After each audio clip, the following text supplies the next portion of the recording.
Trash like you doesn't belong behind a rig like this. You stole it, and you're busted. Deputy Rourke slammed Imani Reese against the front grille of her own truck, twisting her arm hard enough to bruise as the dash cam vibrated above them. Charity shipment? He sneered, eyeing the sealed trailer like it was already evidence. His partner stepped in close, cuffs snapping open beside her ear. Probably stuffed with something dirty. Gravel ground beneath her boots as his grip tightened, meant to intimidate, meant to degrade. Rourke leaned in, breath hot with certainty. He thought he was breaking a trucker. He had no idea he'd just laid hands on a former Delta Force commander trained to end threats exactly like him. Before continuing, comment where in the world you are watching from and make sure to subscribe, because tomorrow's story is one you can't miss. The afternoon sun cast long shadows across Route 23 as Imani Reese guided her 18-wheeler through Pine Hollow County. Her eyes scanned the road ahead, taking in the empty stretches between the sparse trees that gave the county its name. The sealed trailer behind her carried medical supplies bound for a veterans' charity 2 states over. The dash cam's tiny red light blinked steadily on her windshield, a quiet guardian recording every mile.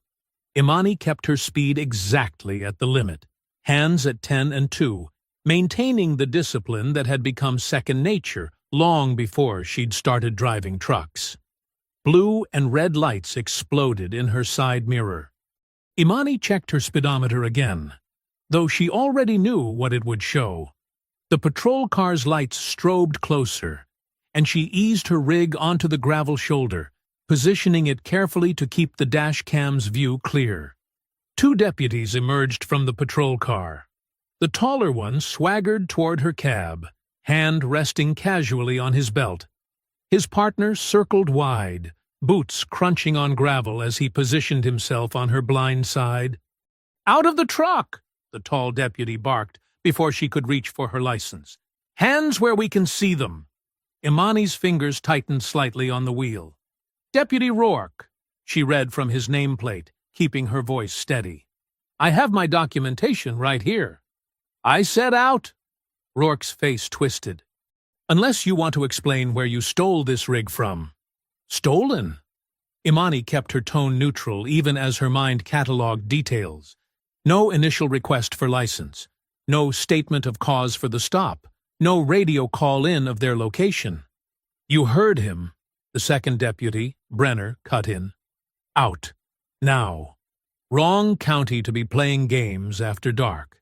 It wasn't even close to dark yet. Imani noted that too as she complied, movements deliberate and smooth. The gravel crunched under her boots as she stepped down. Rourke grabbed her arm immediately, shoving her toward the side of the trailer. "Hands on the metal. Spread 'em."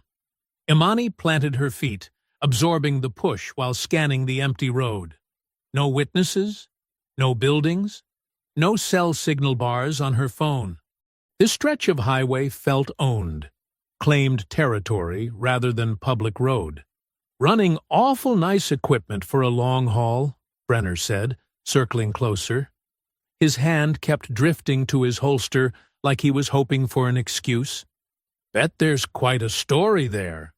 "The story's in my paperwork," Imani replied. "Everything's in order." "We'll be the judge of that," Rourke said. He started an exaggerated pat-down, hands lingering too long, movements designed to provoke and humiliate. "Awful mouthy for someone in your position." Imani focused on her breathing as Brenner blocked her view of the patrol car. The positioning wasn't random. They'd done this before.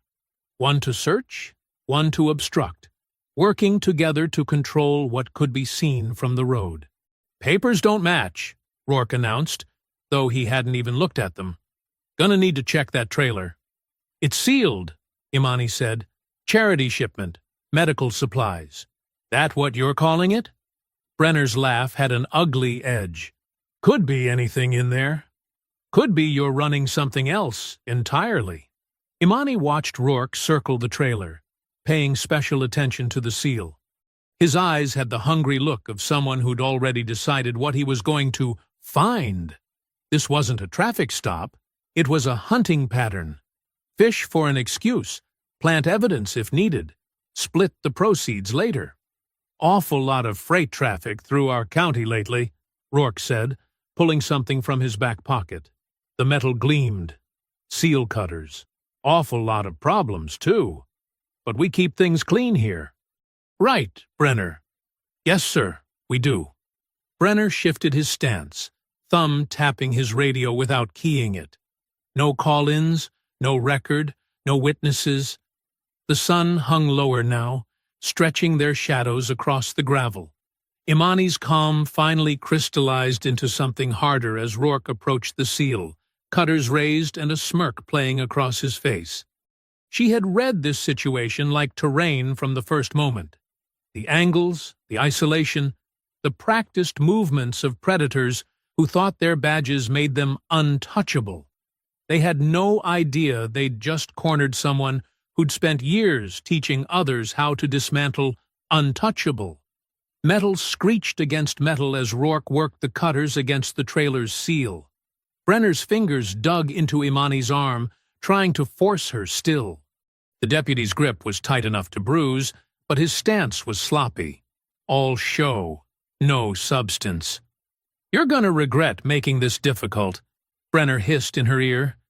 His other hand rested on his holster, thumb flicking the retention strap. "Should have just played nice." Imani took a slow breath, measuring distances. The cab door hung open at just the right angle. Brenner's weight was too far forward. Rourke had turned his back completely, focused on breaking the seal. Amateur mistakes. She moved. One fluid motion. She dropped her shoulder, twisted her wrist through the gap in Brenner's grip, and used his own forward momentum to pivot him straight into the doorframe. His head snapped back with a hollow thunk. Before he could recover, she had his arm locked behind him, leveraging his weight against the truck's cab. "What the?" Rourke spun at the sound, dropping the cutters. His hand went for his weapon. Imani was faster. She kicked Brenner's legs out, dropping him face first into the gravel, and rolled sideways as Rourke charged. His wild grab met empty air. She caught his extended arm, redirected his momentum, and drove him down beside his partner. The move was pure physics, no punches thrown, just precise application of force and leverage. "Don't move," she said quietly, one knee pressed into Rourke's back. Her hand slipped into her boot, retrieving a hidden handcuff key she'd carried since her commanding days. Old habits died hard. "You're out of your mind." Rourke's curse cut off in a grunt as she secured his wrists with his own cuffs. "Assaulting officers!" Brenner wheezed, still kissing gravel. "You're done." "You're so done." Imani secured him just as efficiently, then reached through her cab window and triggered her dashcam's secondary audio recording. "Let's talk about why you really stopped me." "You attacked us!" Rourke twisted against the cuffs. "That's assault." "No cameras running, no radio calls, no probable cause," Imani listed calmly. "Almost like you were told to keep this quiet." Brenner's face went still. Rourke's neck flushed red. "We were told you'd be alone out here," Brenner spat, then immediately clamped his mouth shut, realizing his mistake. "Told by whom?" Imani pressed. "You don't get to leave with that load," Rourke growled. "Not from our county. Not with what's riding on it." Imani allowed herself a small smile. Both confessions captured cleanly on audio. She pulled their keys from their belts and walked to their patrol car, popping the trunk. The evidence of their real operation lay organized in neat rows: small plastic baggies, spare latex gloves, an extra badge without a number.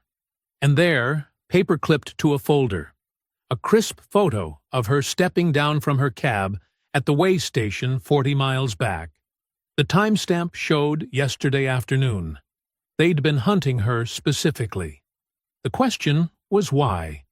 Imani pulled out her phone and dialed 911. The line clicked, Connected, then went dead with a sharp click. She tried again. This time, a female voice answered, sweet as artificial sugar. Pine Hollow Emergency Services. I need to report 2 deputies conducting an illegal stop on Route 23, mile marker 156. I have them restrained after they attempted to— Ma'am, the dispatcher cut in, voice dripping concern. Please stay exactly where you are. Help is coming right away. No request for details. No standard questions. Just syrupy reassurance and a clear instruction to stay put. Imani's neck prickled. What units are responding? She asked. Help is coming, ma'am. Please remain stationary. No sirens wailed in the distance. No radio chatter crackled from the patrol car. Just that sugary voice telling her to stay still, like a spider encouraging a fly to wait in its web. The deputies had stopped struggling. Instead, they watched her with small, knowing smiles. A low rumble grew in the distance. Imani turned toward the sound as multiple sets of headlights crested the hill ahead. The vehicles moved fast, running dark. No light bars, no sirens. Just shadows flowing down the highway like oil, closing the distance with predatory purpose. Both deputies started laughing. The headlights grew larger, eating up the dark road. Imani moved fast, grabbing both deputies by their collarbacks and dragging them behind her trailer's bulk. They struggled and cursed, but the cuffs held. Shut up, she ordered quietly, her voice carrying the kind of authority that made even Rourke's mouth snap closed. Years of command experience didn't fade. She pulled their body cameras off first, fingers working with practiced efficiency. The small devices contained everything she needed. Their approach, their threats, their slip-ups admitting they'd targeted her. Working quickly, she connected each camera to her encrypted phone, copying the files. You really think that'll help? Brenner sneered, but his voice shook slightly. Nobody's gonna believe you over us. Imani didn't respond, focused on uploading the footage to her Dead Man Drop, a secure server that would release everything if she didn't check in regularly. Insurance against disappearing. The approaching vehicles were close now, their engines a low growl in the gathering dusk. She grabbed both deputies' radios, switching them to transmit mode and wedging them carefully under her trailer. Open mics, catching everything said in the next few minutes. Static crackled, then voices cut through. Got eyes on the truck. Seal intact? Clean this up fast. Sheriff Van wants no traces. Sheriff Hollis Van. The name clicked into place like a round being chambered. She had maybe 2 minutes before they reached her position. You're dead, Rourke spat. You hear me? Dead and buried where nobody asks questions. Like the other drivers? Imani asked softly, watching understanding flash across his face. She'd hit something there. Other victims, other stops, other cover-ups. The vehicles were close enough now that she could count them. 4 SUVs, running dark, spreading out to box in her position. Standard tactical containment. They'd done this before. She had 2 choices. Stay and try to fight a rigged system, or make a tactical withdrawal and choose better ground. The decision took less than a second. Imani slipped into her cab, engine already running. The deputies were still secure but alive. She wasn't giving them a martyr story. The open mics would catch whatever happened next. She'd marked the GPS coordinates in 3 different devices. Her rig rolled forward, gathering speed. In her mirrors, she watched the SUVs suddenly accelerate, trying to cut her off. But she had momentum and 18 wheels to their 4. They couldn't risk ramming her without exposing themselves. She drove steadily, not too fast, not too slow. Just another truck on a dark road. The SUVs fell back, keeping their distance but maintaining visual contact, looking for her next stop. 20 minutes later, she pulled into the Pilot Travel Center, its floodlights creating a pool of harsh fluorescence. Other trucks lined the lot. Witnesses, cameras, safety in numbers. She backed into a spot with practiced ease, just another driver ending their day. But first, she needed to check her rig. That photo from the way station meant they'd had time to prep. Sure enough, when she examined her cab in detail, she found scratch marks around the latch. Someone had tried to plant something while she'd been inside paying for fuel earlier. Sloppy work, rushed by her earlier departure. Imani pulled out a burner phone, one of 3 she kept for emergencies. She dialed a number from memory, one given to her by another veteran who'd sworn by its reliability. "Preach's Auto," a deep voice answered. "We're closed." "I'm calling about the veteran's discount," Imani said quietly, using the code phrase from her network. A pause. "Who vouched?" "Marcus Turner, 3rd group." Another pause. "Hold on." Muffled movement, a door closing. When the voice returned, it was lower, more cautious. "I'm Preach. What's your situation?" Imani gave him the bullet points. The stop, the deputies, the approaching SUVs, Sheriff Van's name. "Jesus," Preach breathed. "You need to leave. This county eats outsiders, especially ones who fight back." "I've got evidence," Imani said, "and a sealed trailer they wanted badly enough to risk exposure." "Evidence doesn't matter here," Preach warned. "Sheriff Van's got judges in his pocket, deputies on his leash, and enough friends to make problems vanish. Turn around. Live to fight somewhere else." Imani watched the sun setting through her windshield, painting the sky in deep purples and bloody reds. Running meant leaving others vulnerable, meant letting predators keep their badges, meant looking away. She started her engine. "I'm going to need directions," she said, "to the county courthouse." "You're making a mistake," Preach said heavily. "They own the dark here. Then I'll make them face me in the light." Imani pulled out, turning her rig toward town. Sometimes survival meant hiding, but sometimes it meant standing your ground where everyone could see. The morning sun streamed through the courthouse's tall windows, casting long shadows across the polished floor. Imani stood at the clerk's counter, her complaint form and thumb drive placed deliberately in front of her. The elderly clerk's smile didn't reach her eyes as she peered over reading glasses. "I'm sorry, ma'am, but we don't take complaints like that without an appointment." The clerk's voice dripped with fake sweetness. "It's policy." "Show me where that policy is written," Imani said quietly, her tone level and professional. The clerk's smile tightened. "Perhaps you'd like to speak with one of our officers." A desk sergeant appeared, his badge reading Matthews. He squared his shoulders, trying to make his presence intimidating. "What seems to be the problem here?" "I need to file a complaint about Deputies Rourke and Brenner," Imani stated clearly, "regarding an illegal stop and attempted theft yesterday evening." Matthews made a show of shuffling through papers.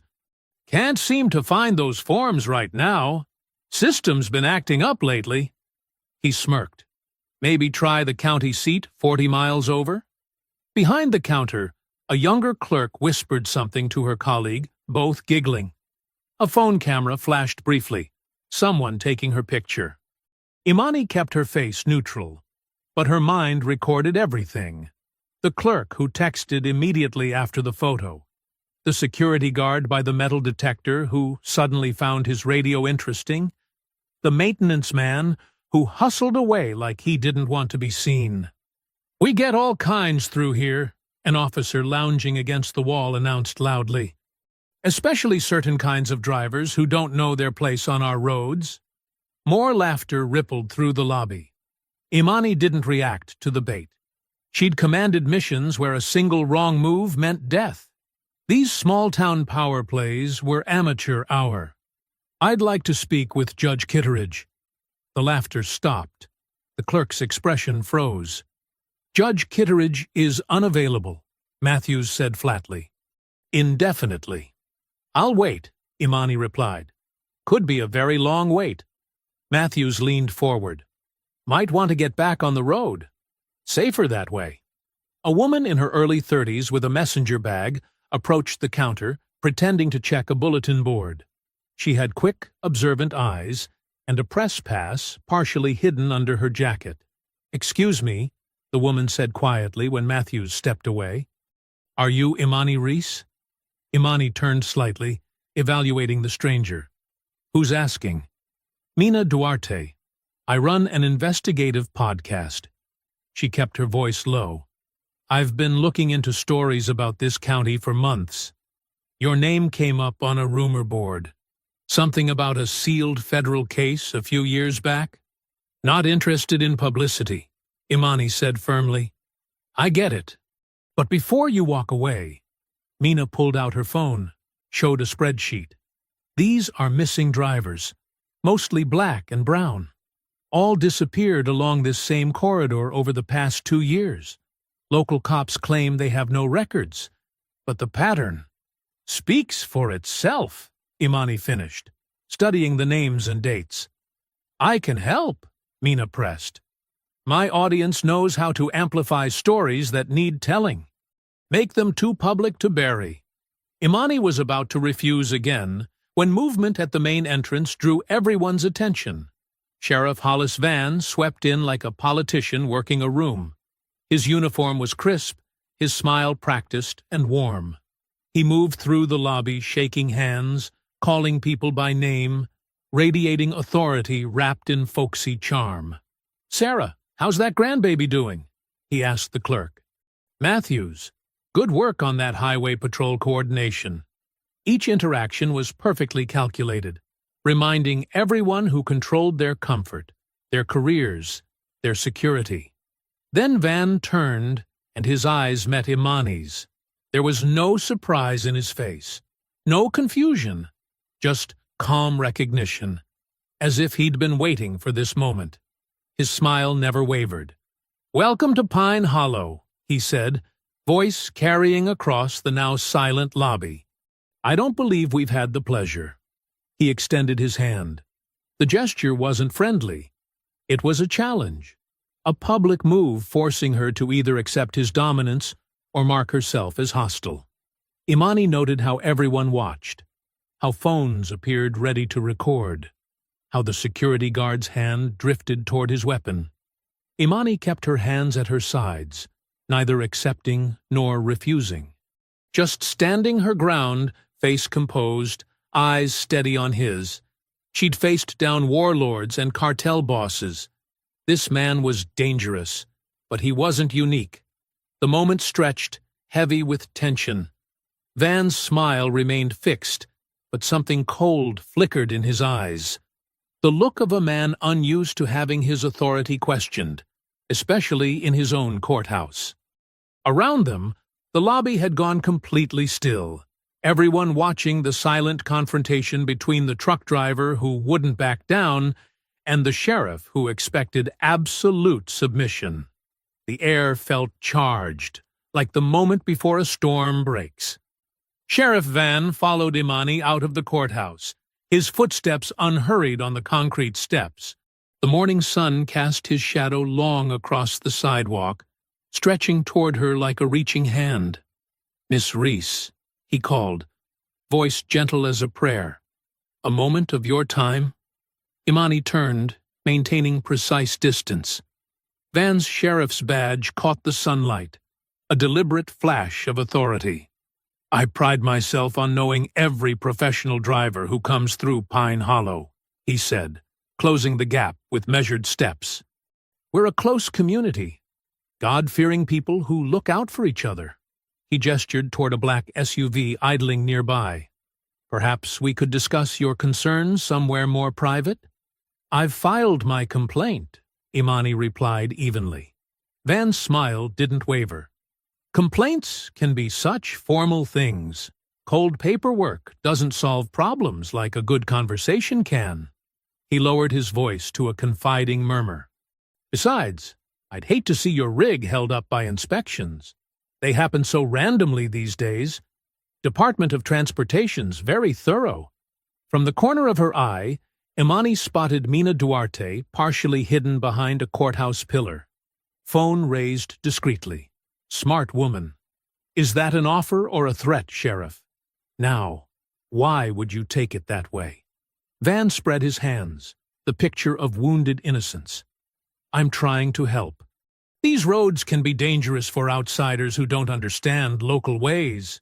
I understand plenty, Imani said. Do you? His eyes hardened slightly, though his smile remained fixed. Because from where I stand, you seem like someone about to make things harder than they need to be? Imani met his gaze steadily. Harder for whom? Van chuckled, but it didn't reach his eyes. You drive safe now, he said, turning away. God bless. The walk back to the truck lot took 10 minutes. Imani's rig sat exactly where she'd left it. But something was off. A patrol car rolled past slowly, the deputy inside making a show of checking his phone. Near her trailer, fresh boot prints marked the gravel. When she got closer, she saw it. Someone had photographed her cargo seal, documenting it for whatever story they planned to tell later. 20 minutes later, she pulled into Preach's auto shop. The old mechanic waited by the bay door, expression grim. He waved her around back, out of street view. They're watching, he said, as she killed the engine. Been driving past all morning. Inside the shop office, Preach poured coffee into styrofoam cups. His hands were grease-stained but steady. County uses these roads like their personal ATM, he explained. Traffic stops, civil asset forfeiture, mysterious fines that vanish if you know who to pay. He settled into a creaking chair. But it's more than money. They target folks who don't fit their idea of who belongs here. How long? Imani asked. Got worse when Van took office. Man talks Jesus, but practices something else entirely. Preach glanced out the grimy window. You eaten today? Imani shook her head. Preach pulled a sandwich from a small fridge, wrapped in wax paper. Not much, but it's clean, he said. She'd just taken her first bite when the sirens started. Red and blue lights strobed through the window glass, painting the walls in emergency colors. Car doors slammed. Heavy boots crunched on gravel. Pine Hollow Sheriff's Department. Anonymous tip about suspicious activity. Deputies swarmed the property, weapons drawn. They pushed past Preach's protests, spreading through the shop like a virus. Tools clattered to the floor. Drawers crashed open. Filing cabinets tipped with metallic shrieks. Well, well, a deputy called out. What do we have here? Near Imani's truck, he crouched, pointing at small plastic bags lying suspiciously clean against the tire well. They hadn't been there 10 minutes ago. The staged discovery was almost insulting in its obviousness. Imani pulled latex gloves from her pocket. She'd learned long ago to carry them, and carefully photographed everything. The bags, their placement, the deputy's position, the angle of the lights, evidence against their evidence. A different deputy shouldered close, tobacco on his breath. Way I see it, he growled. You're leaving here in cuffs. Only question is whether you walk to the car or get dragged. The shop lights flickered once, twice. Then darkness swept in as the power died, leaving only the swirling red and blue emergency lights to illuminate the scene. In that strobing darkness, every shadow looked like a threat, and every threat wore a badge. The emergency lights painted violent patterns across the darkened shop interior. Tools cast twisted shadows on the walls, transforming the familiar space into something sinister. Preach moved with deliberate slowness, positioning himself between Imani and the advancing deputies. This is my property, he said, voice steady despite the tension. You're overstepping. Shut it, old man, one deputy snapped.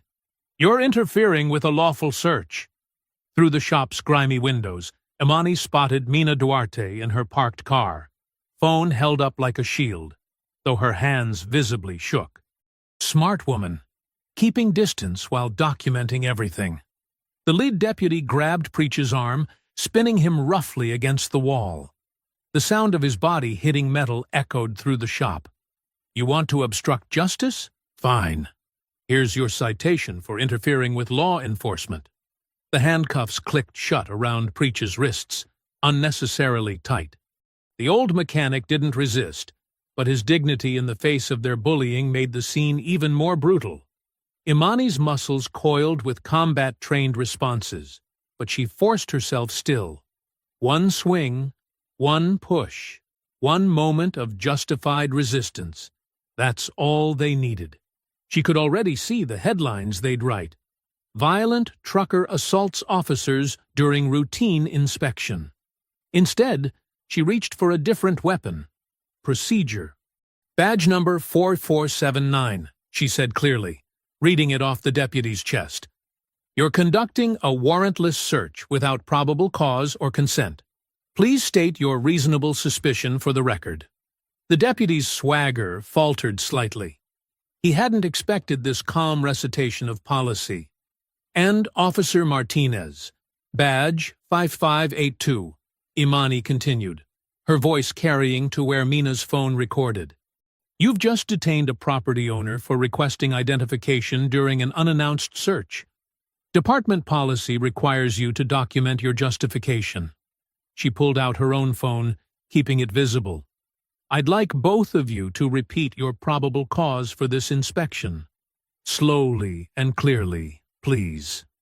The deputies exchanged glances. Their script hadn't prepared them for someone who knew the rules better than they did. You trying to play lawyer? Martinez sneered, but his confidence had cracked. No, Imani replied. I'm ensuring proper documentation of an official law enforcement action. Would you like to contact your supervisor to confirm procedure? The mention of supervision shifted the energy. The deputy's aggression deflated like a punctured tire, replaced by uncertainty. They'd expected fear, resistance, maybe even violence, anything that would justify escalation. Instead, they faced something worse: accountability. We're done here, the lead deputy announced, trying to salvage authority. But those bags stay where we found them. Evidence in plain view. He unlocked Preach's handcuffs with deliberate roughness, shoving a citation into the mechanic's chest. The amount would be carefully calculated, enough to hurt, not enough to justify court costs fighting it. Preach rubbed his wrists as the deputies retreated, their boots crunching on scattered tools and debris. The power flickered back on, harsh fluorescent light revealing the chaos they'd left behind. Tools scattered everywhere, drawers hanging open, papers strewn across the floor. The planted bags sat accusingly near Imani's truck, a silent threat. You okay? Imani asked Preach. He nodded, straightening his shirt with dignity. Nothing I haven't seen before. But you... He looked at her with concern. They're not done with you. I know. Imani checked her watch. I need to move the rig before sunrise. She spent the next few hours practicing every counter-surveillance technique she'd learned in her previous life. 3 careful turns down side streets, watching for tail lights. 2 complete stops, letting any followers reveal themselves.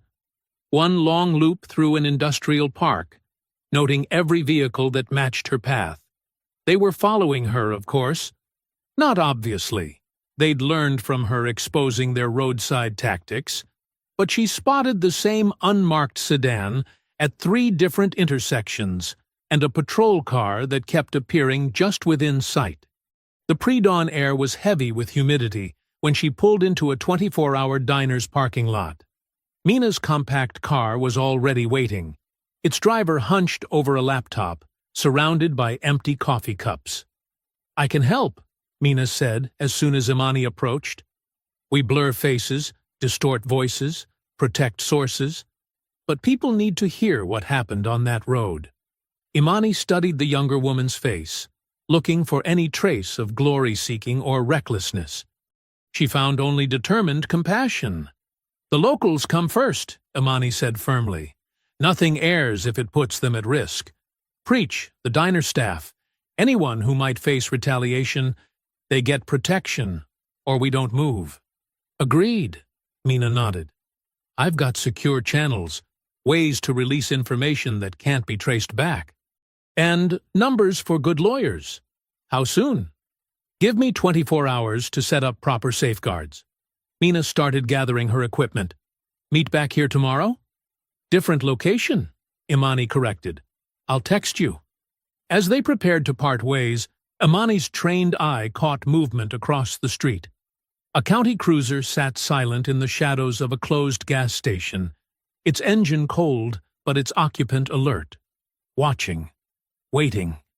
The first rays of dawn hadn't yet touched the horizon when Imani parked her rig behind an abandoned warehouse. Mina's camera light cast an artificial glow across the trailer's rear doors as they documented every detail of the untampered seal. Getting clear footage of the numbers, Mina whispered, zooming in. Show me exactly how you're breaking it. Imani held up the seal cutters. Notice the original closure is intact. No signs of previous tampering. She snipped through the metal cleanly, the sharp sound echoing off concrete walls. The heavy doors creaked open. Imani swept her flashlight across rows of neatly stacked medical supplies. Bandages, basic instruments, medication bottles in sealed containers. Everything matched the manifest perfectly. This is all legitimate, Mina observed, panning her camera across the cargo. Real charity shipment, which makes it perfect cover. Imani ran her hands along the trailer's inner wall, finding the subtle seam she'd suspected existed. Her fingers caught a hidden latch, and a false panel popped loose. Tucked inside was a small encrypted drive, barely larger than a pack of gum. The label bore a series of numbers and letters that made Imani's jaw tighten. She recognized the formatting used by veterans' nonprofits for sensitive financial data. What is it? Mina asked, focusing on the drive. Evidence.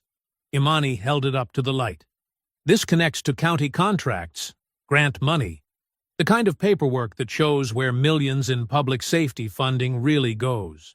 Mina's eyes widened. She lowered her camera and pulled out her laptop, fingers flying across the keys. Look at this. I've been tracking Sheriff Van's budget reports. 3 years ago, his department's funding tripled. Same time period. Civilian complaints dropped to 0. Not declined, vanished completely. They weren't just hunting random trucks, Imani said. They knew exactly what load to target. She pulled out a burner phone, one of several she'd stashed in her rig for emergencies. The number she dialed belonged to a lawyer 2 counties over, someone who'd helped veterans navigate system abuse before. Morgan and Associates, a cautious voice answered. Need to discuss a Pine Hollow situation, Imani said, using their agreed-upon phrasing. Interesting timing, the lawyer replied. State investigator just opened a preliminary look into that jurisdiction. Might want to connect with them. Imani's spine tingled with warning. How preliminary? Very recent. Within the last 48 hours. Too convenient. Right after her stop. Right after she'd started asking questions. Imani ended the call, mind racing through implications. The morning news flickered across Mina's laptop screen. Deputy Kyle Brenner's face filled the frame, his wrist wrapped in pristine white bandages. The caption read, Local deputy attacked during routine stop. I feared for my life, Brenner told the reporter, his voice trembling with rehearsed emotion. This violent trucker just exploded. No provocation. We were only doing our jobs, protecting the community. Comments poured in beneath the video. Dozens of nearly identical messages condemning dangerous truckers and praising our brave officers. The coordinated nature was obvious to anyone paying attention. They're not showing your face, Mina noted, but look, they made sure to get clear shots of your rig's details. Make, model, distinctive markings. Making me harder to hide, Imani said. Clever. She watched Mina assemble the podcast teaser, quick cuts of audio from the roadside stop, carefully distorted voices, stark text overlays explaining the pattern of abuse. The whole piece ran just under 2 minutes. Ready? Mina's finger hovered over the upload button. Imani nodded. The teaser went live at exactly 6 a.m. For 3 minutes, nothing happened. Then Mina's screen exploded with notifications. Her account had been flagged for community guidelines violations. Copyright claims appeared against audio she hadn't even used. A flood of automated reports targeted her channel. They were waiting, Mina muttered, trying to counter the digital assault. They knew exactly. Her phone buzzed. A message from an unknown number contained only an address, her studio's location, followed by a single question mark.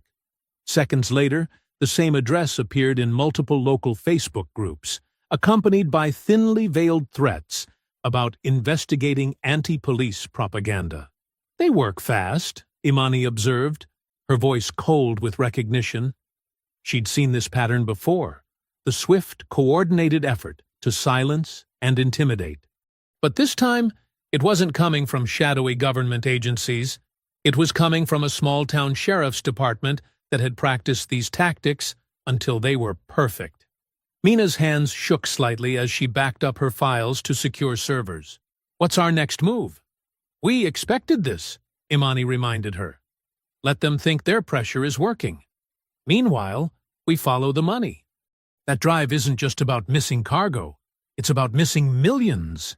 And someone in Pine Hollow is getting very, very nervous. Sunlight streamed through the dusty blinds of Mina's studio apartment, casting thin stripes across her cluttered desk.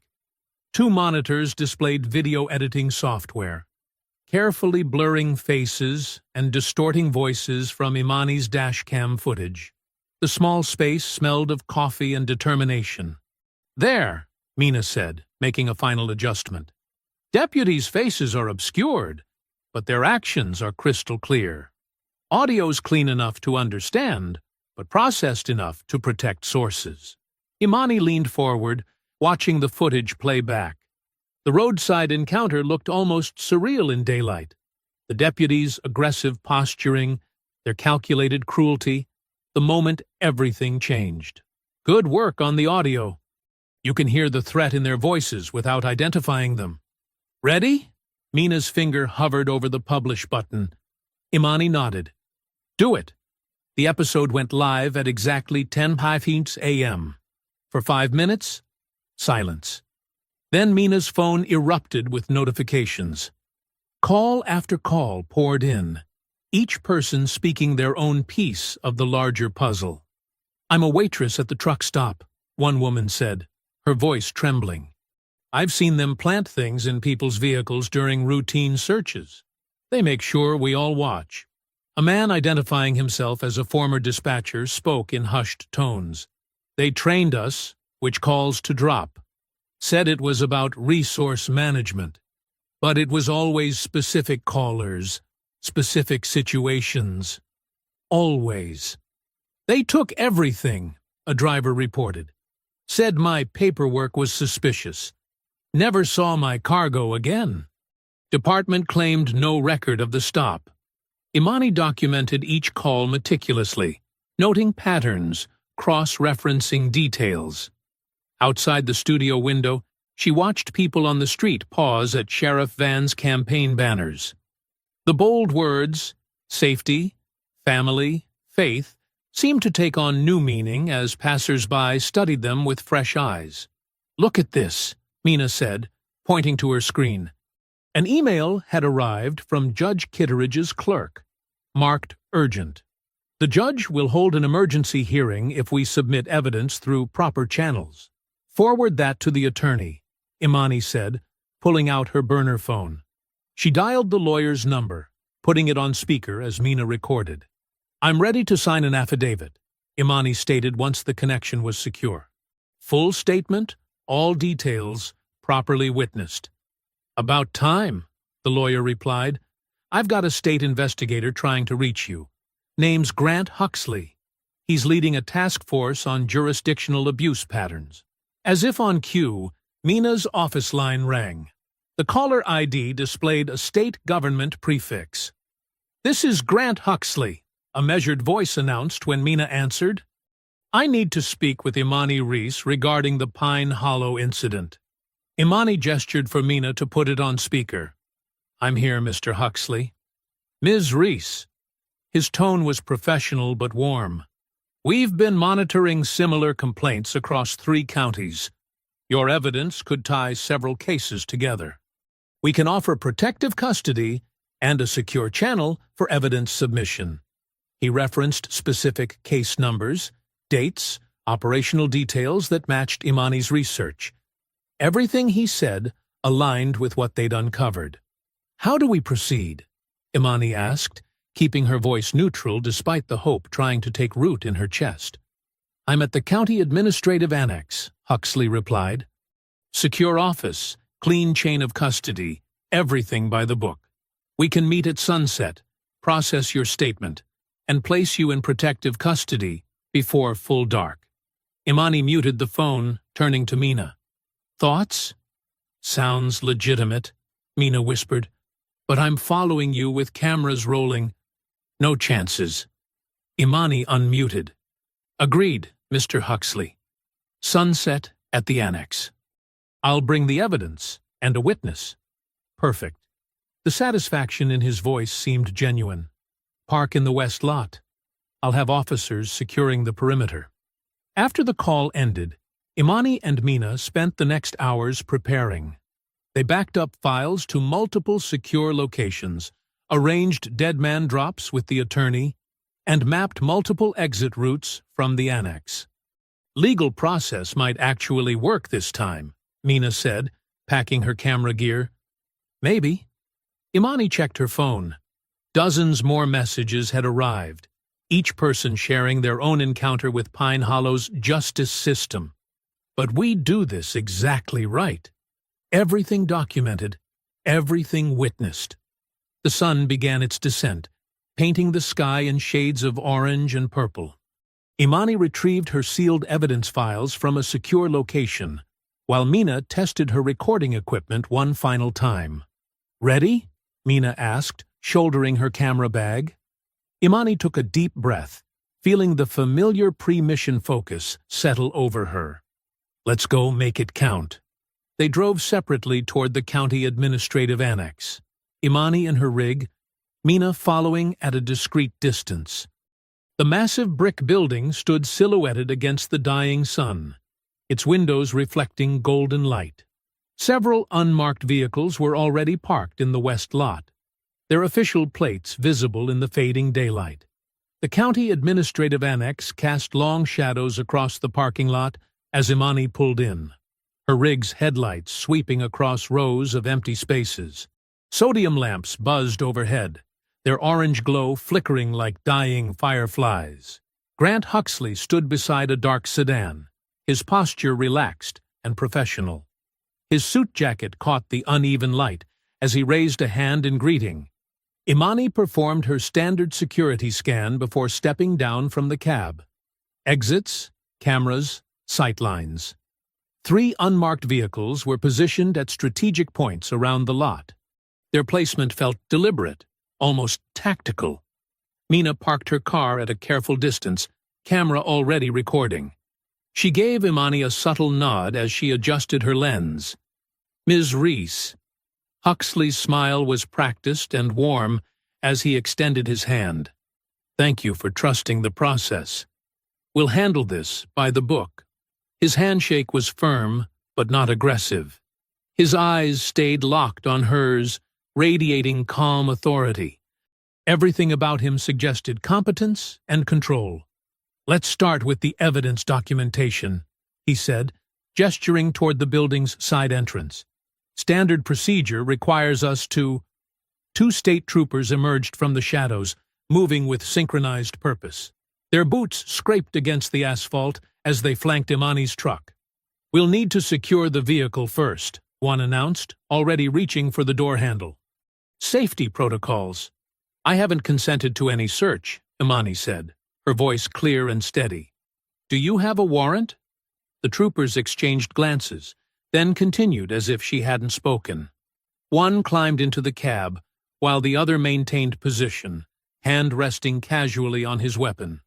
"This is standard protective custody procedure," Huxley explained, his tone reasonable but firmer now. "We need to ensure there are no threats or contraband before processing your evidence." Mina stepped closer, phone raised. "I'm recording this interaction for documentation purposes." A third trooper materialized beside her, blocking her shot with his body. "Ma'am, I need you to step back to a safe distance." "I'm press," Mina protested. "I have the right to—" "Back up," the trooper repeated, advancing until Mina was forced to retreat or make contact. "This is an active investigation scene." The first trooper's voice cut through the tension. "Got something here." He emerged from the cab holding a small plastic bag between gloved fingers. The contents caught the sickly orange light. "Appears to be narcotics, located under the driver's seat." Imani's face remained composed, but her eyes hardened. "That's not mine. I did not consent to this search, and I maintain that it's unlawful." "Face the vehicle, please," the second trooper ordered, producing handcuffs. "Hands behind your back." "I want it on record that this is a planted substance," Imani stated clearly, knowing Mina's camera was still rolling from its new position. "This is a coordinated setup using unlawful search procedures." The cuffs snapped shut with unnecessary force. The troopers turned her toward the waiting cruiser, making sure she was fully visible to any watching eyes. Their grip on her arms was intentionally tight, not enough to leave marks, but enough to assert dominance. "We'll log your complaint," Huxley said smoothly, reaching for the evidence files Imani had brought. "I'll make sure these are properly processed." The thumb drive disappeared into his pocket with practiced efficiency. Through it all, Imani kept her breathing steady. She noted faces, name tags, unit numbers, building her mental map of the operation. The troopers' movements were too clean, too rehearsed. This wasn't standard procedure, it was choreography. "You have the right to remain silent," one trooper began reciting as he guided her into the back seat. The words felt hollow, a ritual stripped of meaning. Mina's voice carried across the lot. "This is being documented. We have multiple recordings of—" "Clear the scene," a trooper ordered, stepping toward her, "or we'll cite you for interference." The cruiser door slammed shut with finality. Through the window, Imani watched Huxley speak quietly into his phone, her evidence files tucked securely under his arm. His calm smile never wavered. They drove her through empty streets, past closed shops and dark houses. The county jail rose up like a concrete monument to small-town power, its few lit windows glowing like predatory eyes. The booking process was efficient and impersonal. Forms were filled, fingerprints taken, possessions logged. Each step felt predetermined, as if following a script written long before she arrived. Steel doors clanged shut behind her as they led her to a cell. The sound echoed through the corridor like a judge's gavel, marking the end of one phase and the beginning of another. Through the narrow cell window, Imani caught movement in the hallway. Sheriff Hollis' van's distinctive silhouette appeared, backlit by fluorescent lights. He stood with the easy confidence of a man in his own domain, hands clasped behind his back, watching. The building wasn't just his jurisdiction, it was his theater, and every arrest was a performance designed to reinforce his control. The holding cell smelled of industrial cleaner and stale air. Imani sat motionless on the thin mattress, her back straight against the concrete wall. Her breathing remained measured and controlled as she absorbed every detail of her surroundings, the hollow echoes of footsteps, the mechanical whir of cameras, the precise timing of guard rotations. Through the narrow window in her cell door, she could see Mina pacing in the lobby, gesturing emphatically as deputies blocked her path. Their shoulders formed an impassable wall of beige uniforms. "Ma'am, visiting hours are over," one deputy repeated for the third time, his voice carrying down the corridor. I'm her legal representative's designated investigator, Mina insisted, holding up her credentials. I have the right to— Not without the sheriff's approval, another deputy cut in. That's county policy. The mention of the sheriff summoned him like an invocation. Hollis Van appeared in the doorway, his presence filling the space with practiced authority. He wore a crisp uniform and a smile that could charm voters or terrify prisoners, depending on his needs. Ms. Duarte, he said warmly, why don't you head home? Get some rest. These things have a way of working themselves out. Mina stood her ground. I'm documenting everything, Sheriff. Every denial of access, every violation of procedure. Of course you are. Van's smile didn't waver. He turned to the deputies. Please escort Ms. Duarte to her vehicle, for her safety. Imani watched through the window as they herded Mina toward the exit, their politeness carrying clear threat. When the lobby cleared, Van's footsteps approached her cell with unhurried confidence. He appeared in her doorway, filling it like he owned the frame. Ms. Reese, I hope you're being treated well? Imani met his gaze but didn't respond. Her stillness seemed to amuse him. I've reviewed your situation, he continued, voice dripping with false concern. It's unfortunate. Narcotics charges carry heavy penalties in this county. But there might be a simpler solution. He paused, waiting for her to ask. She didn't. A felony plea, he offered finally. Time served. You leave the county tonight and never return. Your truck gets released, your cargo continues unmolested, and everyone sleeps better. No, Imani said simply. Van's smile tightened at the edges.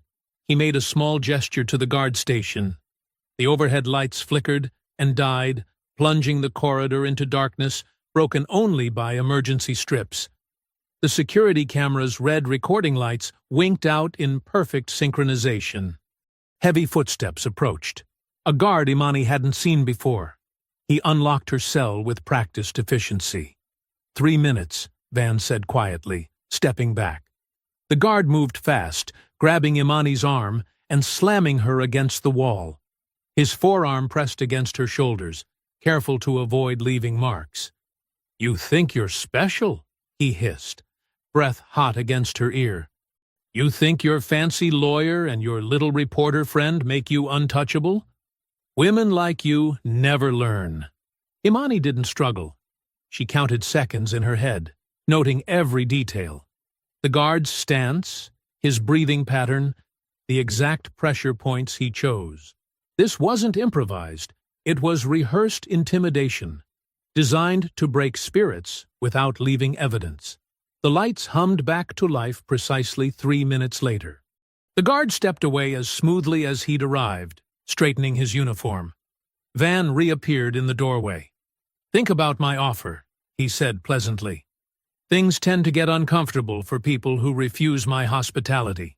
As if to emphasize his point, Imani's cell phone lit up with messages the moment they returned her personal items for logging. Mina. Urgent. They're raiding the studio. Armed deputies. No warrant. Claiming evidence tampering investigation. Hard drives being seized. Preach's sister. They arrested Eli for interfering with an investigation. Shops padlocked. Need help. Her attorney. Court calendar suddenly shifted. Judge Kitteridge unavailable indefinitely. Working on options. And, most concerning, an automated alert from her dead man drop server. Someone had accessed it, trying to scrub the uploads. The footage was compromised. Imani sat back on the mattress, her face betraying nothing as she processed the coordinated assault on her support system. They were isolating her, cutting off every avenue of resistance. But in doing so, they'd revealed something crucial. She recalled each visit from Van over the past hours. Every time he appeared, the same sequence played out. Lights down, cameras off, 3 minutes of darkness. Not 2 minutes, not 4, exactly 3. a pattern born of arrogance and routine, as predictable as sunrise. The guard passed her cell again, smirking. Imani remained still, her breathing steady. She wasn't counting the hours until morning. She was counting the minutes between camera cycles, mapping the rhythms of a system that thought itself invincible. Through her window, she could see the wall-mounted clock ticking away seconds under the harsh fluorescent lights.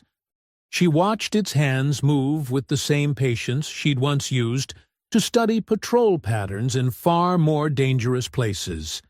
Every prison had its schedule. Every schedule had its gaps. The lights flickered again as Van made another pass through the corridor, his boots clicking against the floor in measured steps.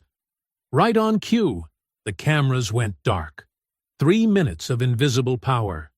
3 minutes of absolute authority. 3 minutes of perfect, predictable darkness. The holding cell's morning light filtered through a narrow window, casting sharp shadows across the concrete floor. Imani sat upright on her bunk, one hand pressed deliberately against her side. When the breakfast guard passed, she caught his attention with a controlled wave. "I need medical attention," she said, her voice steady and professional. "I'm experiencing chest tightness and numbness in my left arm." The guard paused, frowning. "You seemed fine last night." "I'm documenting symptoms as they develop," Imani replied, using the precise language she knew would trigger protocols. "And requesting this be logged for liability purposes." He studied her for a moment, then reached for his radio. Imani noticed how he angled away. Standard procedure for calling in sensitive information. She'd been mapping these small details all night. Which guards favored which positions, how many seconds between security buzzes, the exact pattern of camera sweeps. Within 15 minutes, a nurse arrived with a clipboard and an expression of professional skepticism. Imani described her symptoms with medical terminology that made the nurse look up sharply. "Previous cardiac history?" the nurse asked, wrapping a blood pressure cuff around Imani's arm. "Everything's in my medical file," Imani said. "I need this complaint logged, please, with timestamps." The nurse's pen scratched across official forms, creating the paper trail Imani needed. As she worked, Imani tracked the morning shift change through her peripheral vision. 3 new guards, 2 familiar faces from night shift lingering to chat. The camera in the corridor clicked as it panned. Somewhere across town, Mina was hunched over a borrowed laptop in the basement of Preach's cousin's house. She'd started a live update stream an hour ago, careful never to mention locations, just times, events, witness counts. 6:47 a.m. Medical examination requested. 6:52 a.m. Witness confirms patrol vehicles outside local business. The timestamps created a digital record that couldn't be erased. The nurse finished her assessment and stepped out to make a call. Through the cell door's window, Imani watched her speak quietly into a phone at the guard station. A new shift supervisor appeared, checked paperwork, made his own call. Procedures clicking into place, like tumblers in a lock. 3 cells down, a trustee mopped the floor with slow, methodical strokes. Imani had noticed him last night, the way he worked during guard changes, how he kept his head down but his eyes alert. His sleeve bore the faded mark of a military tattoo, mostly removed but still readable to those who knew the design. The lights flickered right on schedule. Van's morning inspection approaching. Imani pulled a carefully folded paper from where she'd hidden it under her mattress. She'd torn it from her initial booking forms, written on it using a broken pencil lead she'd palmed during processing. The message was simple: map coordinates followed by a code phrase used in veteran emergency protocols, one that would trigger her rig's hidden GPS beacon. She'd designed that system for exactly this type of situation, when normal channels were compromised. As the cameras went dark, Imani made her move. The trustee's mop brought him past her cell, just as the guard stepped away from his post. 3 minutes of clockwork darkness. She slipped the paper through the gap beneath her door with practiced precision. The trustee's foot slid the note away without breaking stride. By the time the lights hummed back on, there was no evidence of the exchange. The note would make its way to a transport officer, another veteran, within the hour. Judge Kitteridge's burner phone message reached Mina at 7:15 a.m. Saw the episode. Files look solid. But he has leverage. Personal things. Family things. I can't move openly. Mina relayed this through encrypted channels to Imani's attorney. The judge's fear confirmed what Imani had suspected. Van's power came from knowing where to push, how to threaten without threatening. But his leverage only worked in shadows. The nurse returned with transfer papers. "We're moving you to County General for observation," she announced, marking more check boxes on her forms. Protocol for cardiac symptoms. 2 guards arrived to escort Imani. They cuffed her with practiced efficiency, but she noticed their uncertainty. This wasn't a normal prisoner transfer. It hadn't come through their usual channels. The transport van waited in the Sally port, its engine idling in the gray dawn light. As they led her through the corridors, Imani counted cameras, noted blind spots, mapped each security checkpoint. She kept her breathing steady, her steps measured. To anyone watching, she was just another prisoner being moved through the system. But she knew her GPS beacon was now active, broadcasting its location to a network of veterans who understood its significance. Mina's live stream would track the transport timeline. The nurse's paperwork created an official record. Judge Kitteridge's message proved the corruption went higher than street level. Each small piece, the medical complaint, the timestamp stream, the GPS signal, formed part of a larger strategy. Imani hadn't spent the night panicking. She'd spent it building a net of visibility that would make her disappearance impossible. The transport van's rear doors swung open. Dawn painted the sky in shades of purple and orange as Imani stepped up into the vehicle, her cuffs clinking quietly against the metal seat. The doors slammed shut with a heavy finality. The transport van swayed along county back roads, its suspension creaking over each pothole. Morning sunlight flickered through the metal mesh windows, casting shifting patterns across Imani's face. She kept her shoulders loose, head tilted back as if dozing, but her eyes tracked every reflection in the van's interior mirrors. 2 guards sat in the front, separated by a barrier. The younger one kept checking his rearview mirror, fingers drumming nervously on the steering wheel. The senior officer, Martinez, maintained a stoic silence, but his posture betrayed tension. Shoulders too straight, hand too close to his radio. Imani had counted 3 turns since leaving the jail, each one taking them further from the direct route to County General. Standard procedure required staying on main roads for medical transfers. These weren't main roads. The van slowed for a railroad crossing.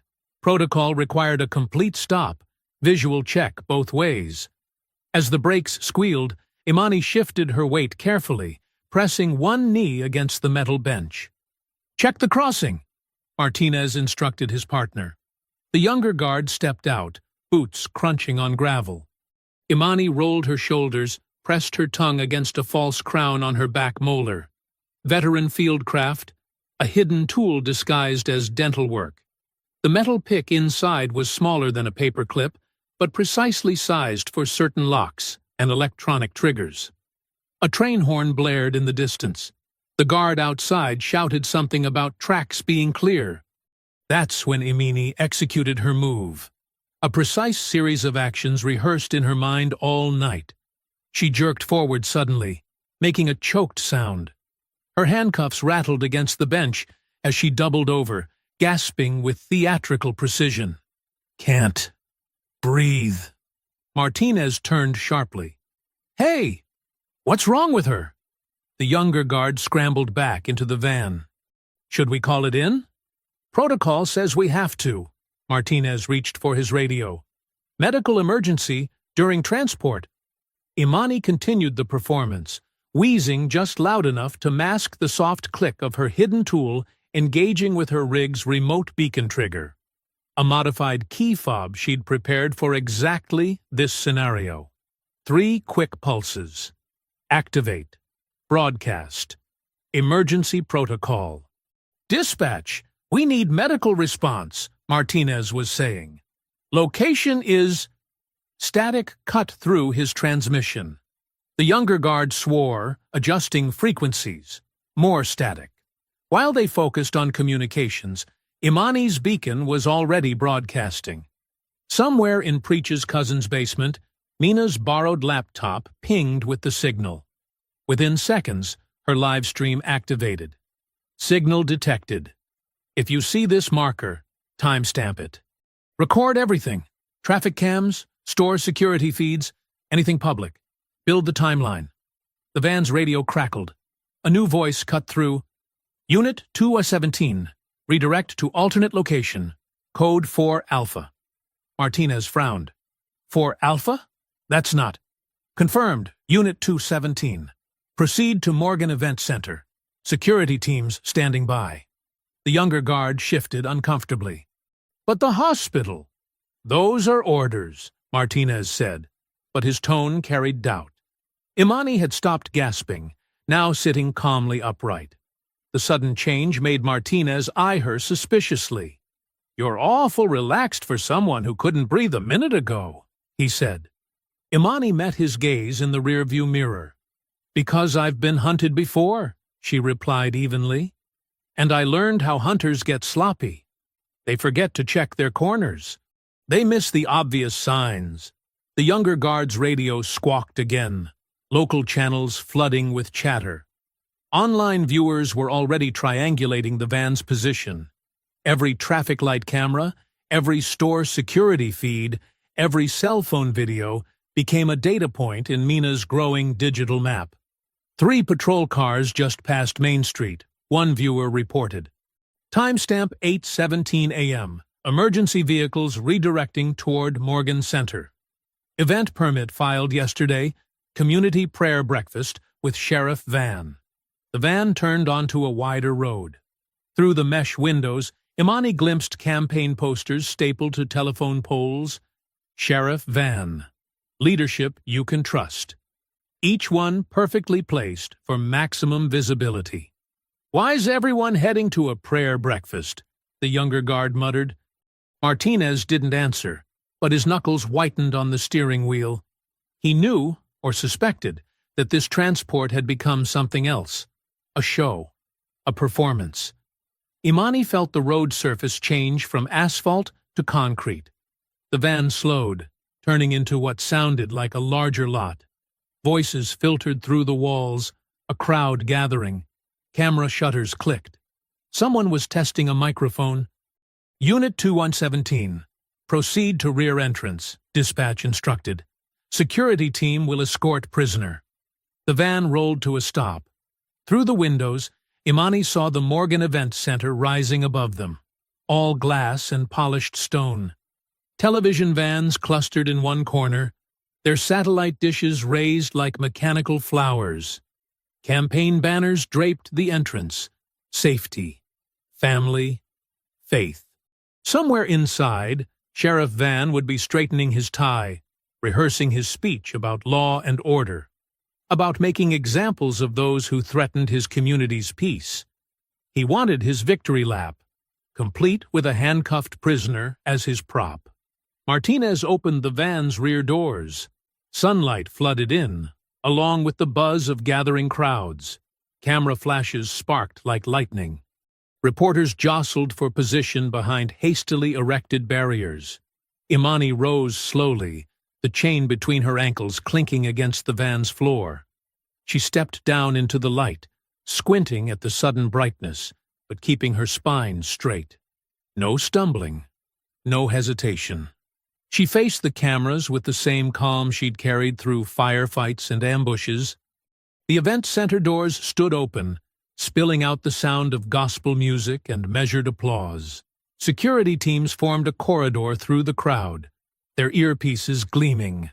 Above them all, Van's campaign banner rippled in the morning breeze, its words now reading less like a promise and more like a challenge.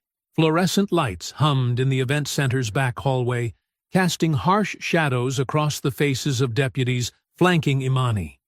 The air smelled of fresh paint and floor wax, everything polished for the cameras waiting beyond the double doors.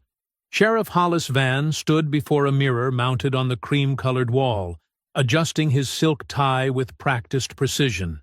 His reflection showed a man comfortable in expensive clothes, someone who'd mastered the art of looking trustworthy. He smoothed non-existent wrinkles from his jacket lapels, then turned to face Imani with a pastor's practiced smile. Quite a morning for prayer and reflection, wouldn't you say?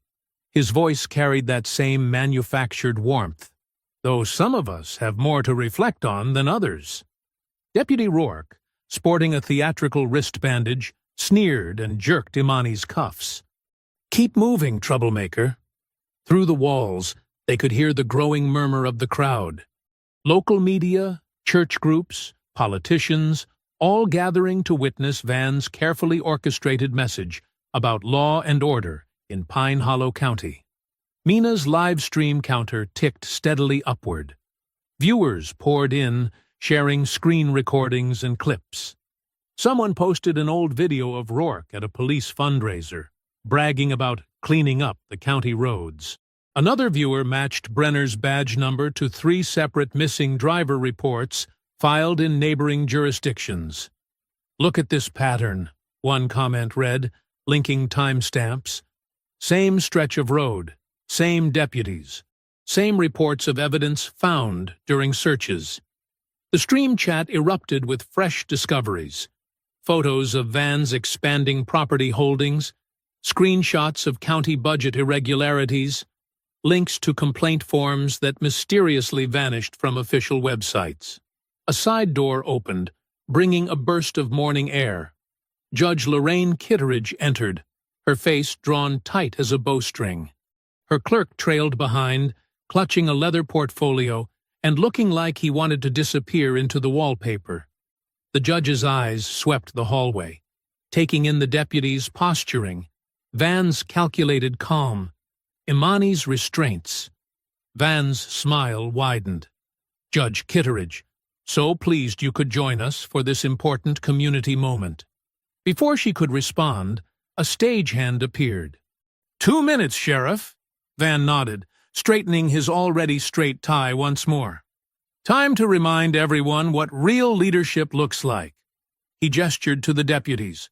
"Bring her.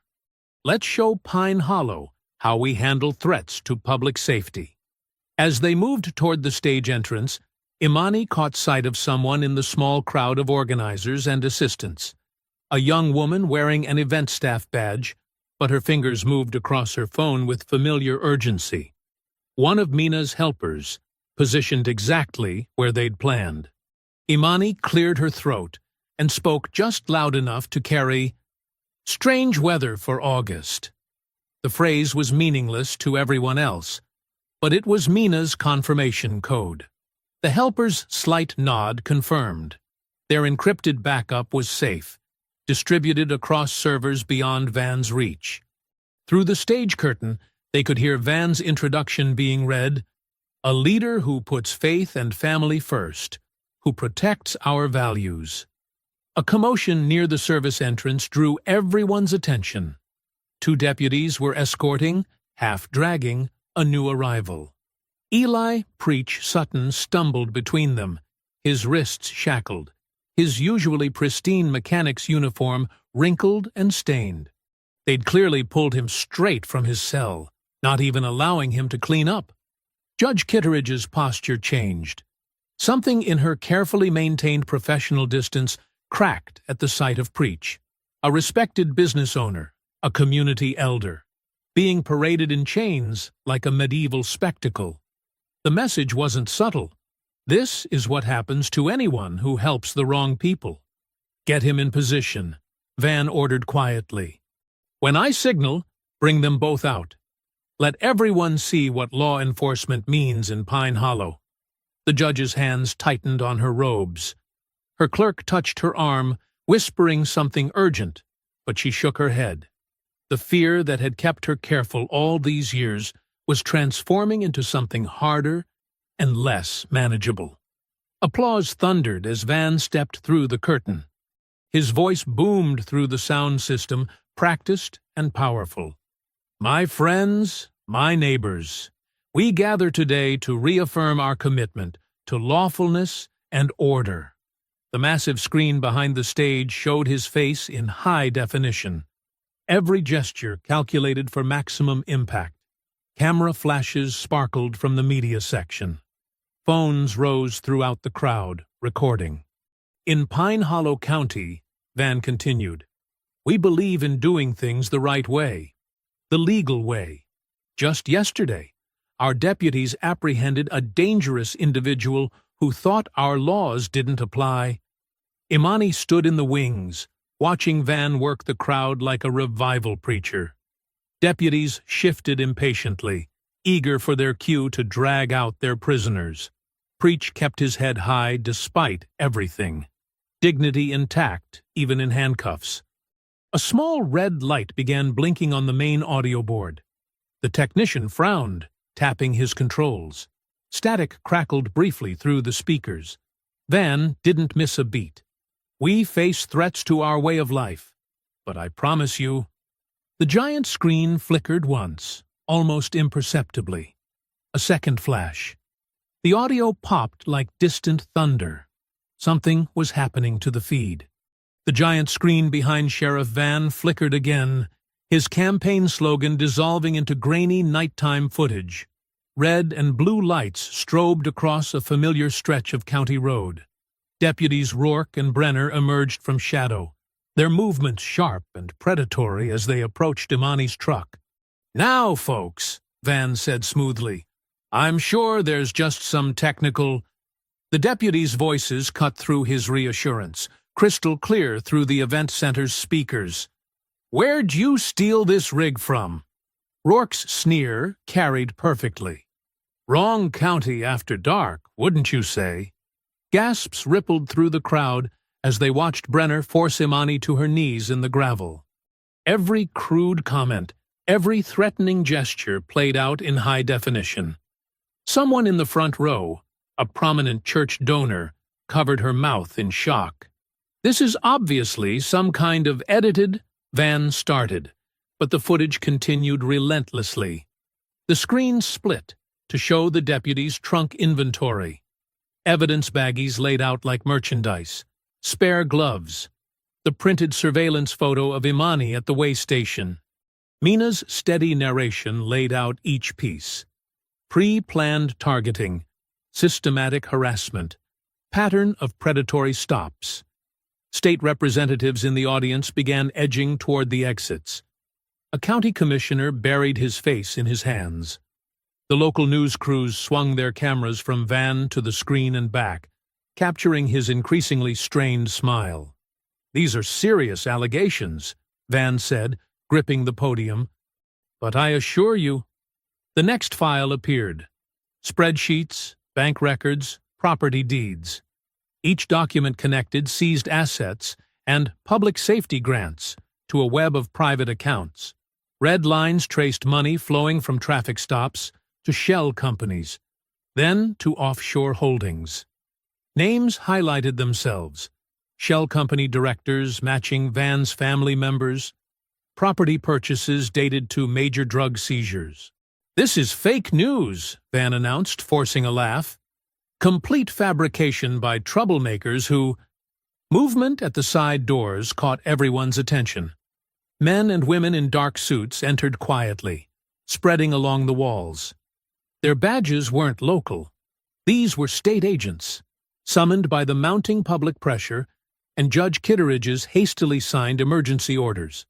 Van's voice rose, taking on a preacher's righteous tone. "My friends, we're witnessing an attack on law and order itself. These so-called records are nothing but— The documentation is complete and verified." Imani's voice cut through his performance. She stepped onto the stage, still in handcuffs, but her presence commanded attention. The deputies flanking her suddenly looked unsure. "Chain of custody is maintained for all recordings," she continued, her tone precise and professional. "Dash cam footage, body cameras, and dispatch logs are preserved with timestamps. The roadside location where deputies Rourke and Brenner were left restrained but unharmed is logged at coordinates 34.729 north, 92.350 west. The pattern of 3-minute camera outages during sheriff visits is documented across multiple dates." She wasn't emotional or accusatory. She was methodical. The audience felt the shift. This wasn't an angry accusation. It was a battlefield report. "The medical supplies in my trailer were cover for financial documents meant to expose county contract fraud," Imani stated, "which is why an illegal stop was arranged using my photo from a compromised way station camera." Van grabbed the microphone. "This woman attacked officers. She's a criminal trying to—" "The officers were recorded admitting they were told I'd be alone," Imani continued calmly. "Their trunk contained pre-packaged evidence. Dispatch logs show a coordinated non-response. Judge Kitteridge has signed an order confirming probable cause for a full investigation." The state agents moved forward, their paths converging on the stage.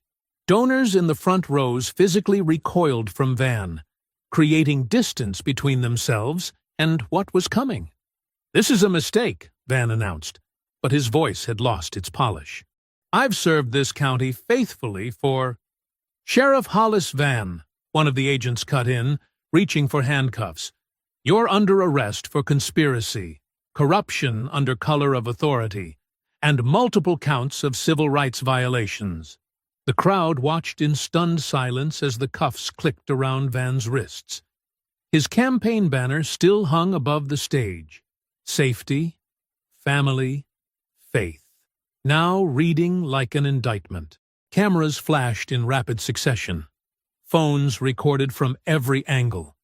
The giant screen continued cycling through evidence, each new document adding weight to the moment.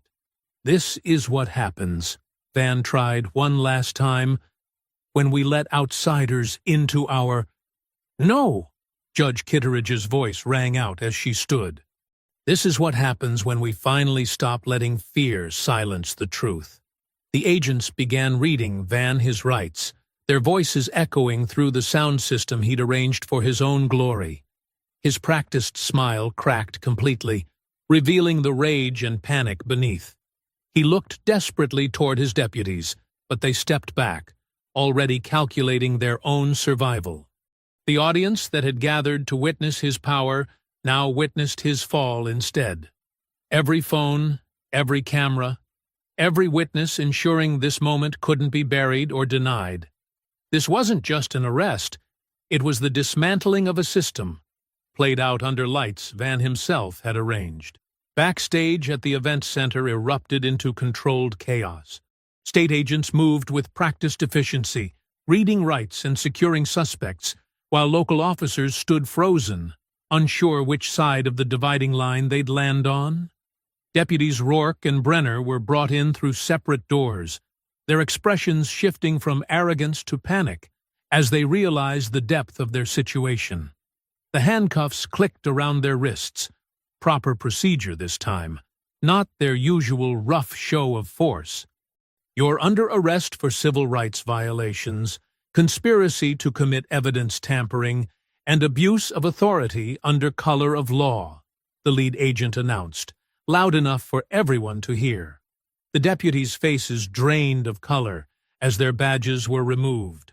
Across the room, another agent was carefully unlocking Preach's restraints. The older mechanic rubbed his wrists, dignity intact despite everything they'd tried to take from him. His eyes met Imani's, a quiet nod of recognition between warriors who'd held their ground. Mina Duarte's phone kept streaming, her steady narration capturing every detail. State authorities are now taking multiple deputies into custody. Judge Kitteridge is reviewing emergency dismissals for unlawfully detained citizens. The task force appears to be seizing county records. Judge Kitteridge sat at a folding table that had been set up hastily, her back straight as steel as she signed official dismissals. Her hand moved with decisive strokes, no hesitation left in her movements. "Case dismissed with prejudice," she announced, stamping Imani's paperwork, "due to documented misconduct and unlawful search." She did the same for Preach's file, then began reviewing other cases marked for priority examination. The event center's main hall had transformed into something between a courthouse and a public confession. Townspeople who'd arrived expecting a sheriff's victory speech now stood in clusters, watching officers they'd feared for years being processed one by one. The badges that had seemed untouchable suddenly looked different, smaller, vulnerable to consequence. Mina's laptop chimed with donation notifications. Her listeners had mobilized, raising emergency funds in real time. 5,000 for Preach's shop repairs, she announced. 10,000 for legal defense funds to protect witnesses who come forward. The community is responding. State investigators moved through the space with purpose, serving warrants and securing evidence. "All county records are being seized immediately," the lead agent declared. "Missing persons cases from the corridor are being reopened. We're establishing a dedicated task force to review every traffic stop, every seizure, every complaint that was buried." Someone thrust a microphone toward Imani, asking for a statement. She shook her head, declining the spotlight. Instead, she spoke directly to the investigators. "What matters is concrete change. I want body camera audits, preservation of dispatch logs, and independent oversight of traffic stops. This isn't about speeches. It's about making sure no one else gets hunted on these roads." The morning light began seeping through the high windows, painting everything in clean, clear tones. Evidence technicians photographed documents. Witnesses gave preliminary statements. The machinery of real justice had engaged, grinding slowly but thoroughly. Preach stood near the exit, watching it all with quiet satisfaction. A small group of community members approached him, offering help to rebuild his shop. The terror that had kept everyone isolated was breaking apart in the dawn. Imani walked through the parking lot, her boots crunching on gravel still wet with dew. Her rig sat where she'd left it, now surrounded by evidence tape and protective barriers. She approached slowly, taking in every detail. The familiar curves of the cab, the sealed trailer that had carried more than charity goods, the windshield that had witnessed everything. The driver's door opened with its usual creak. Imani placed her hand on the steering wheel, feeling the worn grip spots that had become home. This wasn't just a truck anymore. It was proof that running and hiding weren't the only options. Sometimes standing your ground could change the ground itself. Mina appeared beside the cab, still recording but with her phone lowered. "What happens now?" she asked. "With you, I mean. They'll probably want you to testify." "First, I drive," Imani said simply. "These roads don't belong to them anymore. They need to see trucks rolling through, carrying witnesses instead of targets." She settled into the seat with the comfort of someone who knew exactly where she belonged. "I'll keep moving until the road stops being a hunting ground." The engine rumbled to life, a sound of purpose rather than escape. Morning sunlight caught the trailer's sides, making the charity logo gleam. Other trucks were pulling into the lot now. Word had spread through driver networks, and they'd come to see justice with their own eyes. Imani released the brake and eased forward, her rig moving with deliberate confidence. She wasn't running from Pine Hollow County. She was leading the way through it, showing others it could be done. The road ahead stretched clean and clear, belonging to everyone again. Behind her, the event center continued its transformation into a place of reckoning. But ahead, through the windshield, lay miles of asphalt that would carry different stories now. Stories of standing ground, of justice served, of roads reclaimed from those who'd tried to own them. If you enjoyed the story, leave a like to support my channel, and subscribe so that you do not miss out on the next one. On the screen, I have picked 2 special stories just for you. Have a wonderful day.